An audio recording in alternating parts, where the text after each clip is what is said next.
and Museum, Vidyasagar University. He is also the editor of Man in India, the oldest of existing anthropology journal in the Indian subcontinent.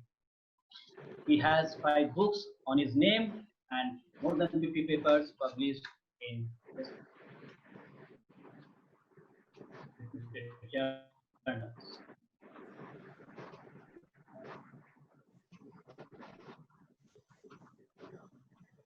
So definitely we have Dr. Sutanu Datta with us as the introducer of our eminent keynote speaker.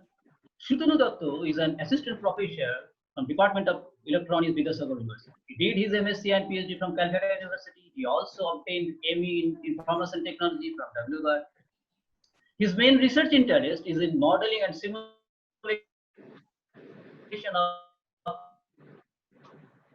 semiconductor device. And now I would like to request the charge of this session. Professor Ba, would you please? Thank you. Thank you, Professor Untitled Chatterjee, for your very nice introduction. And good afternoon, everybody. It gives me an immense pleasure to chair a session in this 2-day national seminar, Online Education in the Changing Times, Problems and Prospects. I am extremely happy that Vidyasagar University Teachers Association has taken the initiative to organize such a seminar on a topic that is a need of the hour. I am thankful to the organizers of this symposium for giving me such an opportunity to chair a session. Online teaching learning has been practiced in various forms during the last several years, though to a comparatively lesser extent. But the sudden outbreak of this COVID-19 has forced us to choose this comparatively lesser explored but rather modern method as an alternative mode of teaching. However, the introduction of such a system requires huge amount of development from various corners, such as developing suitable technology, creating a mindset from both the teachers and the learners, subject-specific developments, socio-economic aspects, sustainability, for example, the greener, the safer, and so on. We are delighted that we have a highly reputed scientist, Professor Partha Pratim from IIT Kharagpur, as a keynote speaker with a huge experience in both academic as well as applied areas. Moreover, we shall have 9 oral presentations from different institutions. I myself will chair this session along with co-chair Dr. Sumohan Bandyopadhyay from the Department of Anthropology, Vidyasagar University.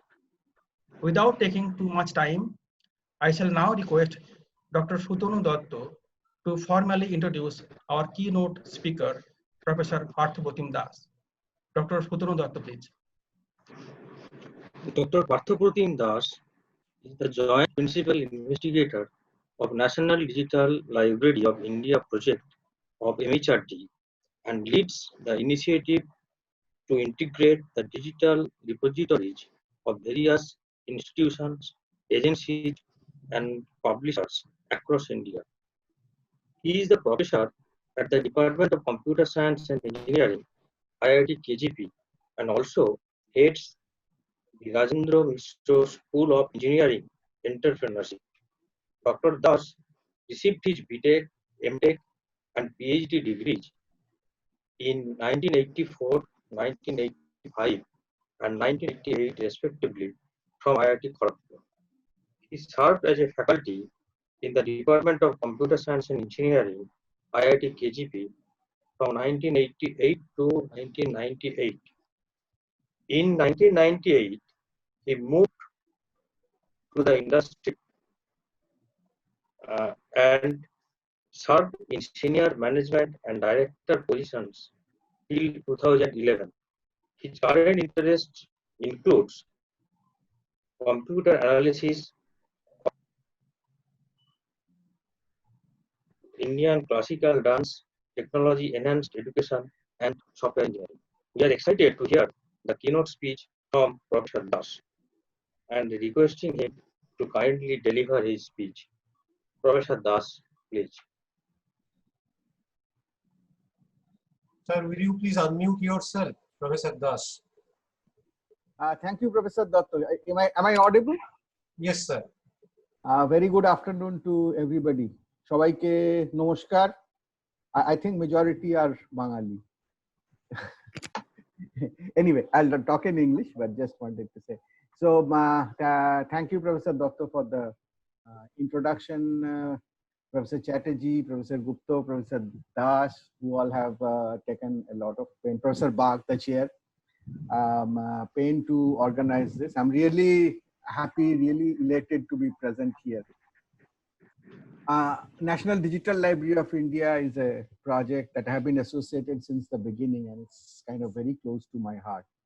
And the motion of this two-day web conference is a very appropriate and timely one, because on one side, as we have seen, suddenly from the middle of March, COVID has put all normal activities of life out of gear, out of the way. Online education, digital education, online learning, all these we have talked about, I think, for over last 2 decades at different scales of granularity. But in terms of adoption, it has always taken a second seat, or at times a tertiary seat. Because we felt, okay, I mean, it is also available. I mean, it's also another way of doing things. With COVID, that has suddenly been totally changed. Now that it takes the center stage. So as it takes the center stage, a lot of things change. A lot of things that have been conceived earlier need to be a reality now. So I would like to spend the next, I'm told, I think I have about 20-25 minutes, right, Professor Bhatt? How much time should I take? Yes, please go ahead. Yeah. Sir, Okay. as per our earlier arrangement, you can take 30 minutes time, if you like, sir. Okay, okay. No, I thought you mentioned about some question answers, so I thought, okay. Let me, so can I share my screen? Yes, Do I sir. have the permission? Since you are co-host, you can. Okay, okay. Is it visible? It is coming, sir, slowly. Yes, yes, come. Okay. So this is so this is 20 minutes. It's 4:15, 4:45. Okay. So I titled this as reinforcing digital learning in COVID time, because this library, or this whole visualization of a digital learning platform for across India by the Ministry of Human Resource Development had started in 2015 itself. So it's an ongoing process. So the way I have structured is I'll initially give a quick overview of this library, of what is the major objective, I mean, where did it come from, and so on. And once that is done, then I'll particularly contextualize with the motion of this two-day conference, that is online education in changing times. That is what really has, I mean, what is the trend in terms of this change, how National Digital Library of India is aligning with that, how others, edupreneurs and people like us who are associated with the teaching learning system, how we need to respond to that. So that's how I'll structure it. So briefly, first let me just talk about the library, the National Digital Library project as a whole. That's mine. Okay, so basically this is, I mean, just to give the background point, this is what any nation needs today, and so does India, that we need lifelong education, for anyone, anytime, anywhere. And India has, just to remind you, I'm sure all of you will know this, but just to remind to the context that India is a very fast growing demography of young people. So it is kind of in a year or two, India is going to be the largest population of working age people. So which means that there is a lot of potential in terms of human talent, human resource that India can leverage, which is being called as a demographic dividend. So that's on the positive side of our scale. The associated with this, which we all need to be concerned about in terms of being associated in the education system, is how do we educate these people? How do we skill these people in the right way? So way back in 2014, that's about 5-6 years back, MHRD and FICCI took up a study that if all these people out of school, those who are going to college, if they need to be educated, skilled in the way that is required for the economy, for them to be to become a right working professional, then what kind of infrastructure would we need? And what came out was astounding. Is it came out দেখা গেল যে you need I mean, if you take a 20-year span, because 20 years is a typical time someone is born and then goes to that higher education level, college education level. So if you take a 20-year span, then to educate everyone in India, we need, everyone means everyone in that age group, of course, not every citizen. Everyone in that age group, you need to set up 6 universities and 270 colleges every month of those 20 years. So 20 years is 240 months. And every month we need to have 6 universities and 270 colleges created if we have to educate them. So this is not something which has led to any 5-year, 10-year, 20-year plan, but this is a simple arithmetic which tells us the importance of being digital in India. I mean, it is not that it is required, it is good, it is necessary. It is just that without that it is impossible. So that's what things come from. So that is the kind of need for digital technology that in education that India needs to embrace. I mean, this predates COVID and all those discussions. I mean, this is a baseline fact. And naturally, along with that, there need to be certain basic principles that you all know that things need to be open these days for several times. And open means open in every possible way. Open in terms of content, in terms of infrastructure, in terms of open source software, in all possible ways that are there. It should be as much open as possible so that you have the best use of the minimal infrastructure, minimal resources that we have. And it needs to be inclusive.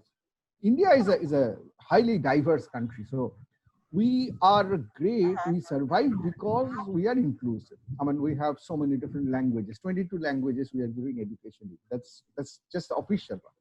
So you need to be inclusive in terms of languages, in terms of strata of education, in terms of different disciplines and so on. So that's the basic necessity of a global, national level education system. You need a kind of a knowledge asset to be created to support that, which is the basic principle of the National Digital Library of India. And if you look at a little broader spectrum, then this is the typical digital ecosystem for a country like India. I mean, that's how we have been emerging. As you discuss for your specific theme of this conference, this is what which is accelerating and needs to accelerate for the prospects to really take shape. On one is there needs to be a big knowledge repository, it's a digital library, for which we are building National Digital Library of India, which would be available in internet and non-mobile. And now everybody has a mobile in hand. So you say library in the pocket is what we say is what goes on. So you need to have a library where you have all the knowledge in digital form. We'll talk a little bit about what these digital forms are. Let me talk about the other aspect. And the key aspect of this is this knowledge needs to be delivered. I mean, if you just keep knowledge in the libraries, the students or the people do not get educated. There has to be a delivery mechanism. So that delivery mechanism is a very complex one. There can be online classes, assignments, tutorials, and so on. And it started long back with ministries' initiatives in NPTEL and so on, 2012, 13. Several years, there were options to watch videos from very good professors and learn the subject. Subsequently came the question of, is it enough to just learn the subject, or should I have the option to be able to get certification? Then came certification. Then came the question of, is it enough to get just a certification, or I should be able to embed it in my degree? So now you come to this whole total picture that you can do online classes, you can do assignments, you can take proctored exam, you can get evaluated, you can get grade, you can get certificate, and you can eventually transfer that credit to your educational qualification. And while you do this, all your knowledge requirements of the books, tutorials, notes, papers, and all that can come from the library. And as you study in the library, you'll be able to see the availability of courses which can empower you with different types of online education material. So this is the basic ecosystem that in the context of some of the things that you must have been discussing in your web conference is the key around which we revolve. Okay, so we came up with this National Digital Library of India, what we say is one library for all of India, which has about 4.8 crore contents now. This is a federated library. It's not that 4.8 crore content have been copied here. It is basically integrated in a soft manner using metadata of every content. Content come from over 250 sources, different institutions, different publishers, different ministry departments, and so on. The contents of several languages, several of the Indian languages as well as foreign. And currently it has about 30 lakh regular users. I mean, it's an open and free library. I mean, anybody can, any one of you, I'll invite all of you to just create, just come in and start using it. You can register to become a user. This is not mandatory to become a user, but if you become a user, some of the sources that has a special licensing that gets activated. Otherwise, those sources will not be available. But this is the broad library that we started creating in 2015. So just to give a top of the hand feel of what it is a 24/7 enabled digital library. It's an umbrella library in the sense that it has not copied everything. It is it has metadata from descriptors from every content put into a total 4.8 crore metadata repository. Now you search on that actually, and when you find a content, you are linked to the actual source from where you get that content. So it is, the contents are not centralized, they're all distributed. So the main advantage is using a single window, you can search, browse, and find content in a very easy manner. And it covers all academic levels, all disciplines. Of course, not all disciplines as of now is equally represented. For example, you'll find a lot more quality content in engineering compared to, say, let's say Sanskrit. You'll get content in Sanskrit, but much less. So naturally, we are building up. Then there are specific areas where there are specific support. I'll talk a little bit more about that, the verticals. And the contents come in multiple of different forms. This is just not PDF version of books, but they come in the form of video lectures, in terms of presentations, audio, simulations, various kinds of animations. There are audio tutorials. Almost 70 different kinds of multimedia forms of contents are available, which can be used by anyone. And there is also a certain thing called a national license. I'll talk a little bit more about that later on. But this is what this library is all about.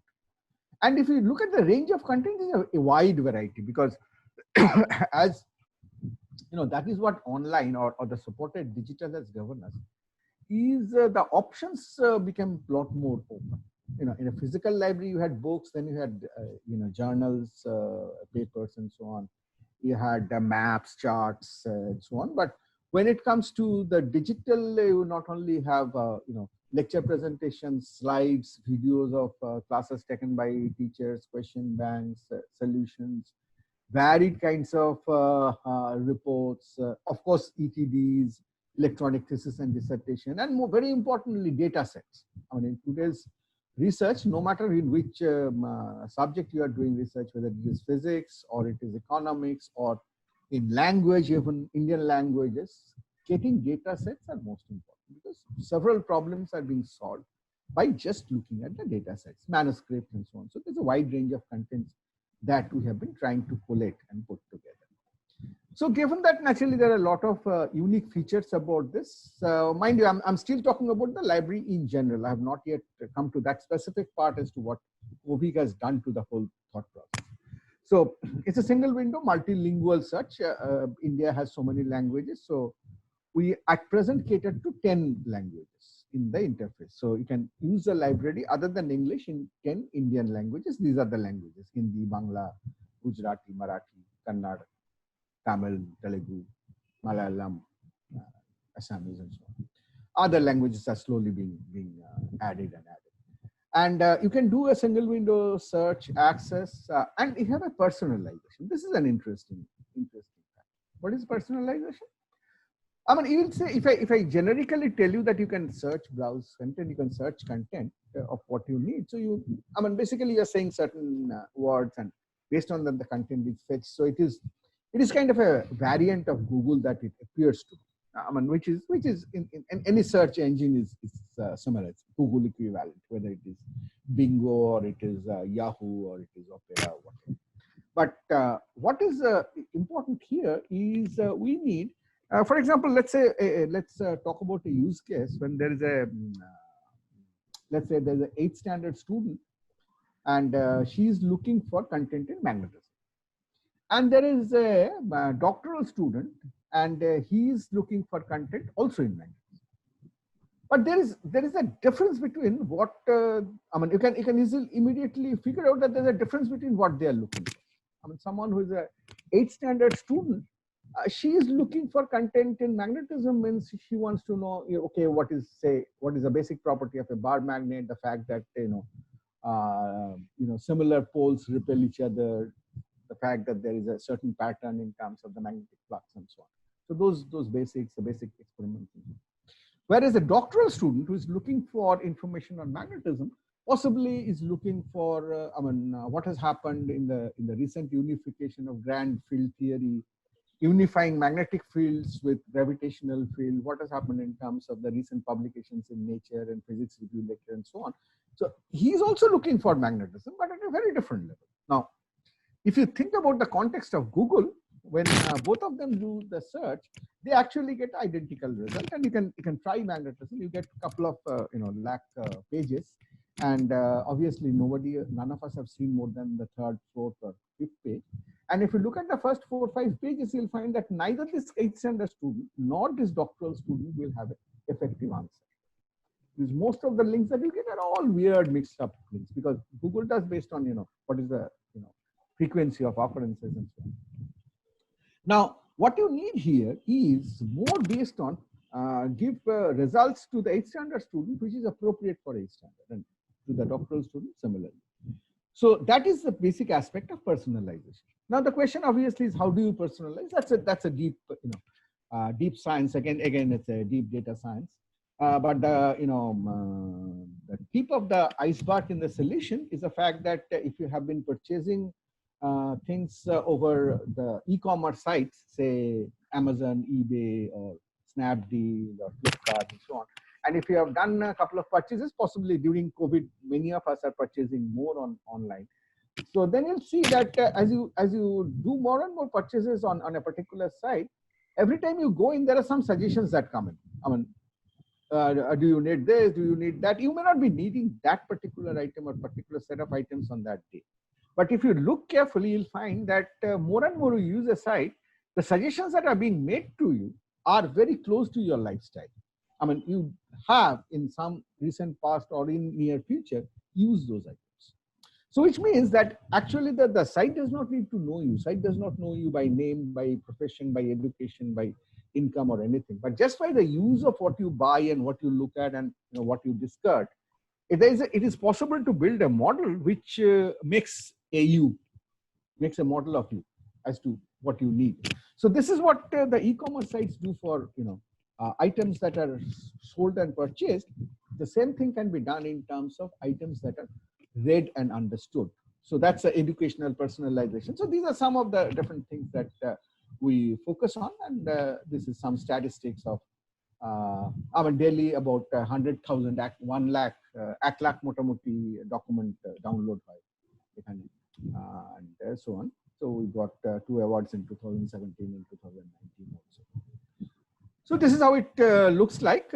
These are the different we say the different collections, and I'll talk about this a little bit more in the COVID context, because this whole look we gave in terms of the COVID.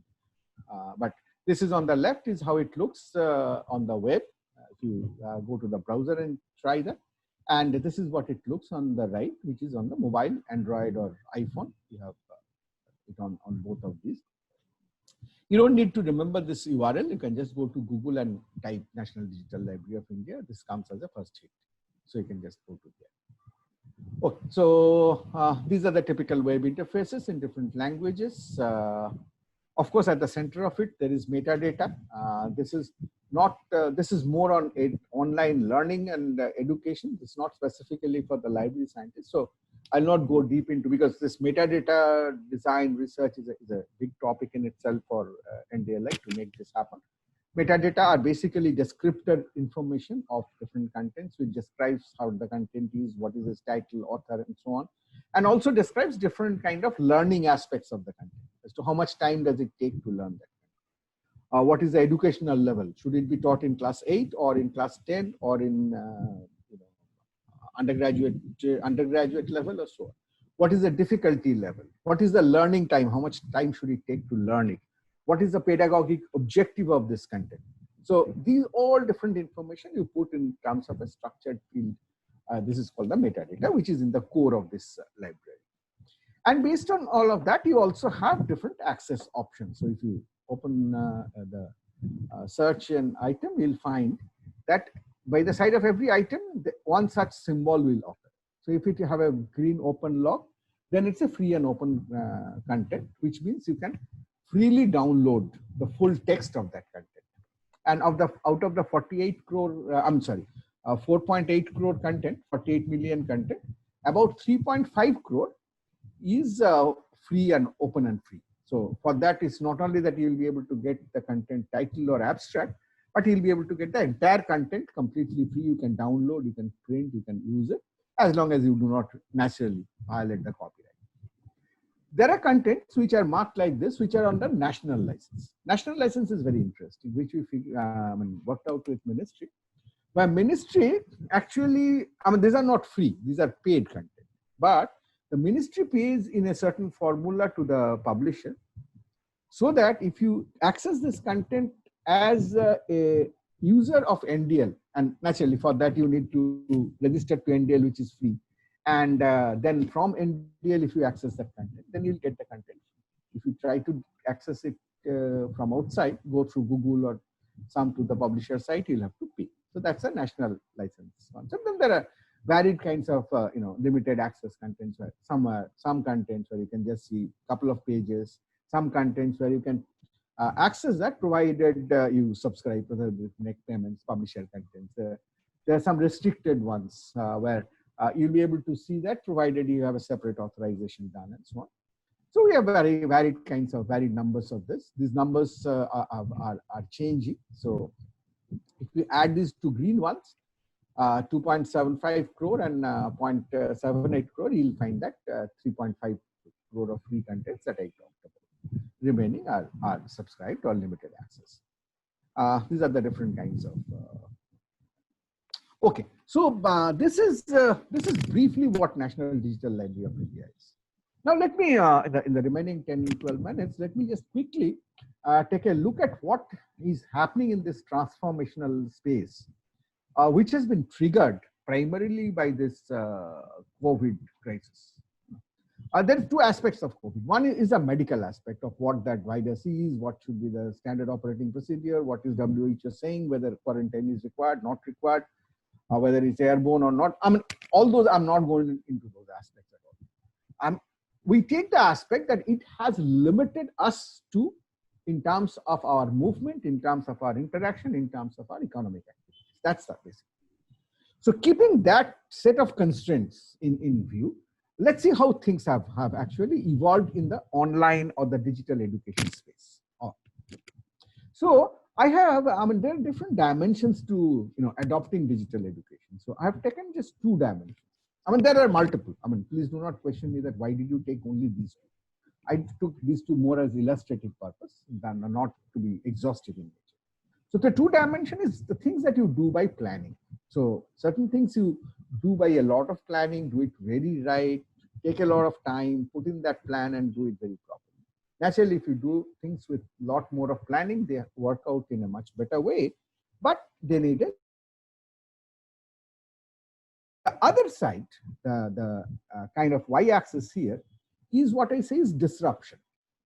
Disruption is things that you change suddenly into your present system. Is disruption. Now, disruption often can be of two types. Again, disruption could be voluntary. I mean, you could force a disruption, or it could be involuntary. COVID has made a disruption which is involuntary. I mean, we had no control. That disruption has happened. So let's see, how does this planning and disruption balance has changed in the online education space to give us a completely new playing ground. So I'm a little bit dating back even before digital, kind of. So I think there are a lot of people who wanted to chat. Anyway, so this is when it's kind of pre-digital library or pre-digital or very early digital time, where everything was physical. So naturally, in terms of physical, you needed much less planning because you had a very standard procedure of procurement of books, indexing of books, keeping them in that issue return processes and so on. So you have physical books, you keep in physical space, you come there, books, journals, issue return, use your daily life, you have catalogs, author index catalog, subject index catalog, DV decimal index catalog, and so on. You have academic public libraries. That's the kind of, you have low planning requirement, low disruption situation. So that's how things started happening. From wherein we started wholly about talking on digital and how digital can scale up, digital can make it easily accessible, digital is anytime, digital is anywhere, digital is cost effective. So we started talking about a lot of advantages, and I mean, this things like National Digital Library of India happened. This is a picture of formal inauguration of digital reading day on 18th and 19th of July 2018. So there's a minister inaugurating it. So one library, all these happened, and at that time, this is how the library used to look like. Now the look is very different. Okay, so you build up. So you're going from a purely physical system which was built with not so much of planning, not so much of disruption, more of a steady system. You're slowly trying to put a lot of plans and making it into a digital form so that it does not change much of your established processes, norms, practices, and so on, but can scale up and give you a much better way of operating. Okay, multiple languages covered again. So we go from 2016 to 2019.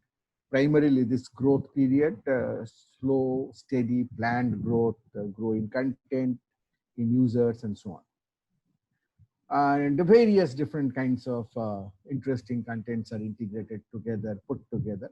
But overall, it remains to be a slow growing system. And this is the quadrant that we are moving into in terms of digital library, digital learning being more and more coming into practice. So you have things moving from pre-digital to digital books, multimedia contents now, physical issue return being changed in terms of search and browse and access. Catalog is completely search, browse. And you have a lot of new options, those in kind of magenta kind of color that you see is coming in, that you have distance online learning, MOOCs, flipped classroom, learning management system, virtual accreditation, everything coming in. But you have a very, you are quite cautious in terms of doing that. Every university is spending months and years to decide whether they should allow online learning, whether they should allow flipped classroom. Is it okay to have a learning management system? How about having an accreditation? Will it jeopardize everything? Will it take out students who have no knowledge, etc.? So you do a whole lot of planning, and you make sure that you disrupt very less. This is what happened before COVID. This is the transition in your own. Okay, very good. Now what? Now we are into the next phase, which is on COVID. You have been put on fire. So COVID introduces us to uncontrollable disruption. This is not I mean, when you planned, you wanted to plan, put small disruption and see how it goes. Some few courses made into online, few courses allowed for accreditation. Now everything goes haywire. All schools closed, colleges closed, examinations closed, everything uncontrollably in disarray, has not been planned. It cannot be controlled by you. So you come into a completely different world to start playing with. And the question immediately comes in. So do you let COVID take charge of your life? Or, okay, COVID has done whatever it had to do in terms of disruption. Do you turn around and fight back?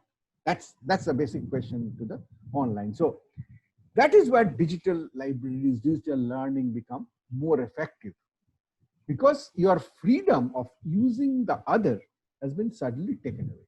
So you are in a completely different world. I mean, I've put observations from different people. I'm not going through all of that. That will take a whole lot of time.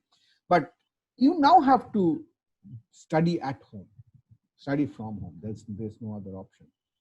So in NDL, you had seen the earlier look. Now what will come in, we realize that there is a large number of students who just immediately need to come in and do things, learn, continue their learning. So they need specific collections of contents presented, collated in a manner that they can use. So you come with collections which are useful for school kids, you come with collections which are good for engineering students, for science students, and so on. So we started creating a whole lot of collections, and which was amazing that, I mean, we have been working for so long with so much of planning, so much of organization, so many people working in different offices in Kharagpur and Kolkata. And whatever we could do, when this disruption happened in 3 weeks, with nobody being able to come to office, everybody working from home, everybody being virtual, but just the whole purpose becomes very, very different. And you rise to that occasion, you look at the whole problem in a very different way. You are not under measured, disruptive, and highly planned mode, but you are planning, going in a very different way.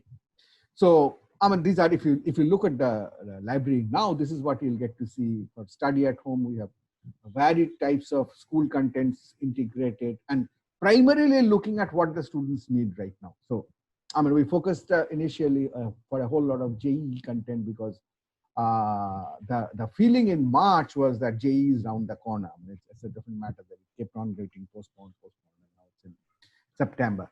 So we have been working on a varied types of JEE question solutions. I mean, this by itself is a very interesting collection. It's called NDLI Tutor. It has 5 years of JEE main all questions and solutions, and 12 years of JEE advanced all questions and solutions. And these solutions are unique from whatever you can get anywhere else, because on one side, these solutions have been created by a very special group. The core solutions have been created by all those who have actually passed through JEE in the first and second year of students, and then their teachers have moderated. But it looks at the whole problem solving in a different way. It just does not give you the answer or this is the solution. It analyzes why out of the 4, why the other 3 are not solutions, and so on. The related questions and all that. I'll not go into those details, not much time. So these are different kinds of, school learning, activity-oriented learning that we put together, kind of small things that you can do at home in terms of projects so that you can remain engaged and so on. Start creating more of that. This is for college students primarily, NPTEL lectures, those. This is JEE I talked about.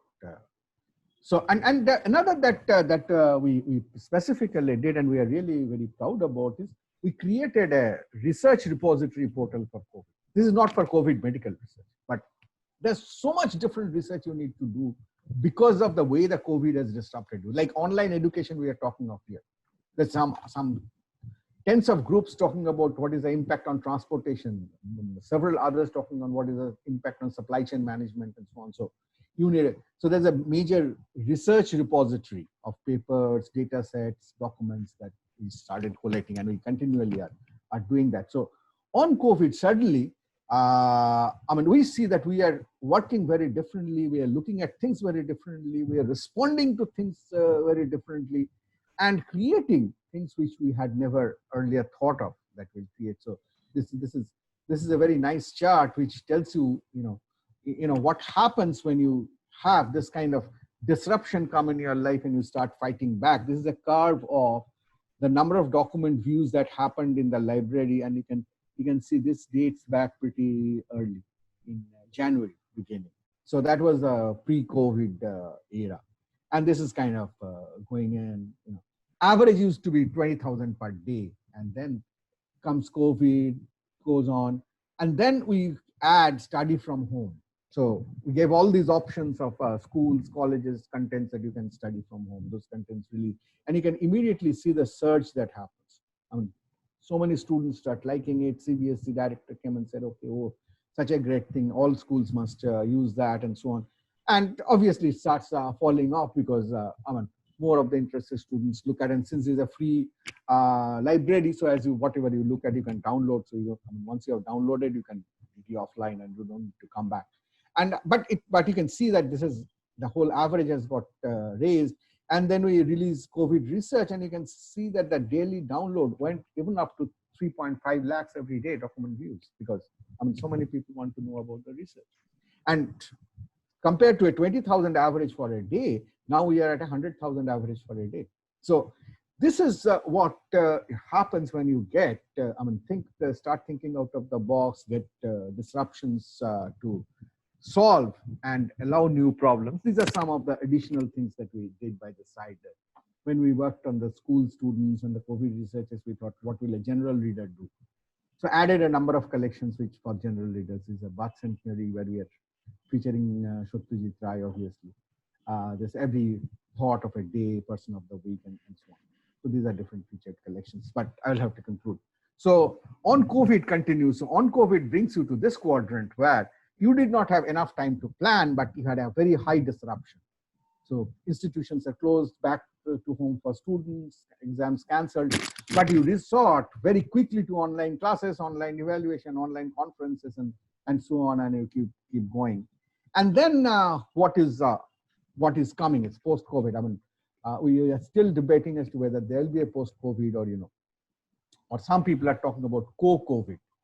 That, probably there'll not be a sharp boundary of COVID is gone, but it's a better learning in terms of what you have learned to do.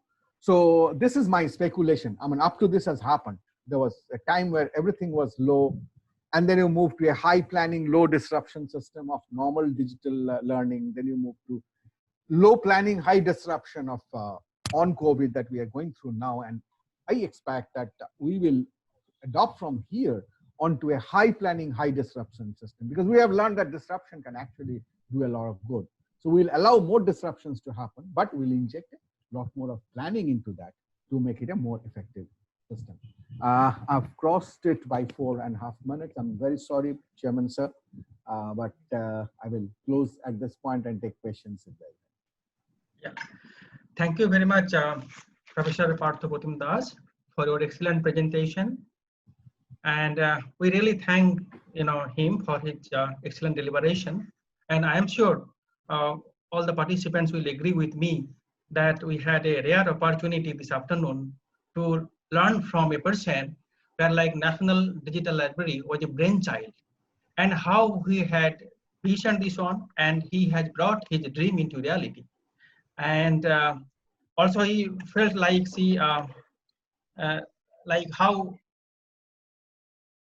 things have been changing and how he's adapting, the things, very useful for everybody. And well, without taking much time, I hope Professor Partha Pratim Das will, love to answer some questions, because these questions have been collected by Dr. Kuntal Chatterjee in his chat box. So will you mind, sir, answering some questions? I would love to. It's just a matter of time. You should keep time, because I've taken more time. So Dr. Kuntal Chatterjee, please. Yeah, thank you, sir. But I'm looking for the questions in my chat box. Till now, I didn't collect any questions. Part of those are of more of a general nature. Yeah, lot of probably because a lot of congratulatory messages and excellent lecture type yeah, of that I can find. Sir, sir, if you don't mind, I that have a actually question. we don't Yeah, need that please, kind go of. ahead. Well, yeah, Yeah, myself also. yeah. See, as you mentioned, that very often when we go via Google, we do not have free access to many of the journals from Springer or Elsevier. But if we enter via this National Digital Library, then perhaps we'll have a better access, better chances of getting that. So, and we know that via InflipNet also we are getting, some journals, but not really much via InflipNet. So like, how many journals from science and technology, which are rather not freely available, but it is available via our NDL, then perhaps we will have more use of that. Sir, I may have given more expectations than what can be satisfied. It is finally the same source. Whether it is NFlipNet or it's NDLI or it is MHRD, it is the same organization. Right? All comes from the same money. Right? So if NFlipNet can give anything free, you'll get that free here as well. In terms of journals, I'm saying, right? It is not that NDLI separately has journals which are subscribed. It is all.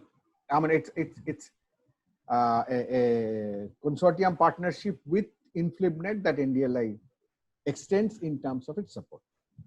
What are the national licensed ones are not journals, they are books. They are primarily books. So there are about 70 lakh digital books which are freely made available, which are otherwise priced, and they are not technical in that sense. They are more general reading books.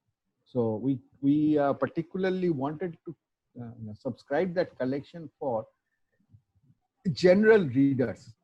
A library cannot only be for class 10, class 12, undergraduate, and so on. I mean, you and I also read things beyond our own area. So those kind of things are part of that, but not separate journals. Journal subscription is common, which till date goes through ESS, as you know, and is facilitated completely by InflipNet. So whatever InflipNet does, those okay. are only passed on to us. Okay. So as it has become more user friendly and need of the hour, perhaps now, like that was like the same, like in the InflipNet and also like NTL, that was in the pre-COVID era, but in the post-COVID era, perhaps government can give more access to more number of journals. Let's see that we still do not know that. I mean, see, you have to look at from the point of view of government also. The funds are finally given X. So COVID has meant a lot of drain on the fund anyway. So okay. I'm not very hopeful that very soon we'll have additional funding in terms of journals and stuff like that. But the question is what you can do by better organization with the open and free content itself is huge, and that's what we are trying to learn. That if we, I mean, open and free content availability is really large, but it is not organized at all. It's very so correct, exactly. So if you create proper metadata, associate that, bucket that right, and so on, then it becomes a lot more usable. So that is what. Thank you. Okay. Yeah, Dr. Kuntal Chatterjee has a question. Please go ahead. Yeah, sir, thank you for opening exploring the, I think, the largest wealth of knowledge in India, the NDLI. Sir, from the other nation as well, can they access this NDLI, or on the reverse, can we access the National Digital Library from the other countries as well? Is there any international collaboration on this way, or? See, there is no international collaboration. There is no international discollaboration. Oh. So it is hosted on the internet. So you can access it anywhere. Yeah. Unless that country would block us, no country as of now, as I understand, blocks us.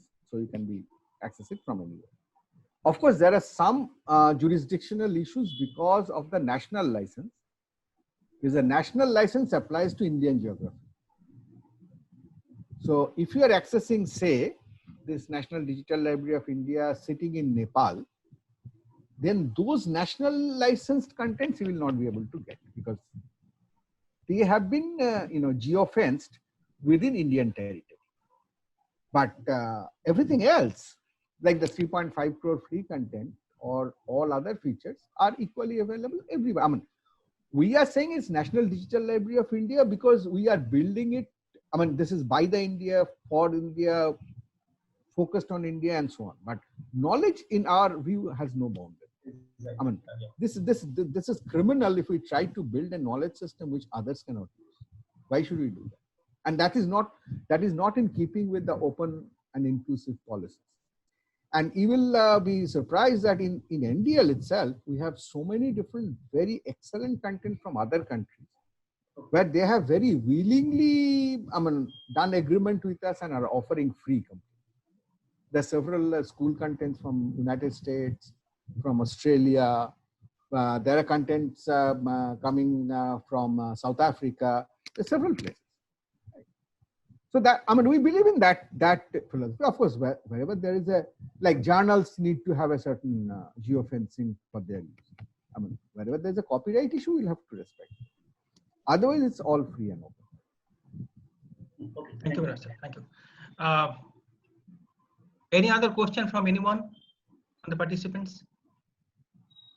Sorry, till now I didn't get any question. Well, if probably a lot of questions will be there followed after this.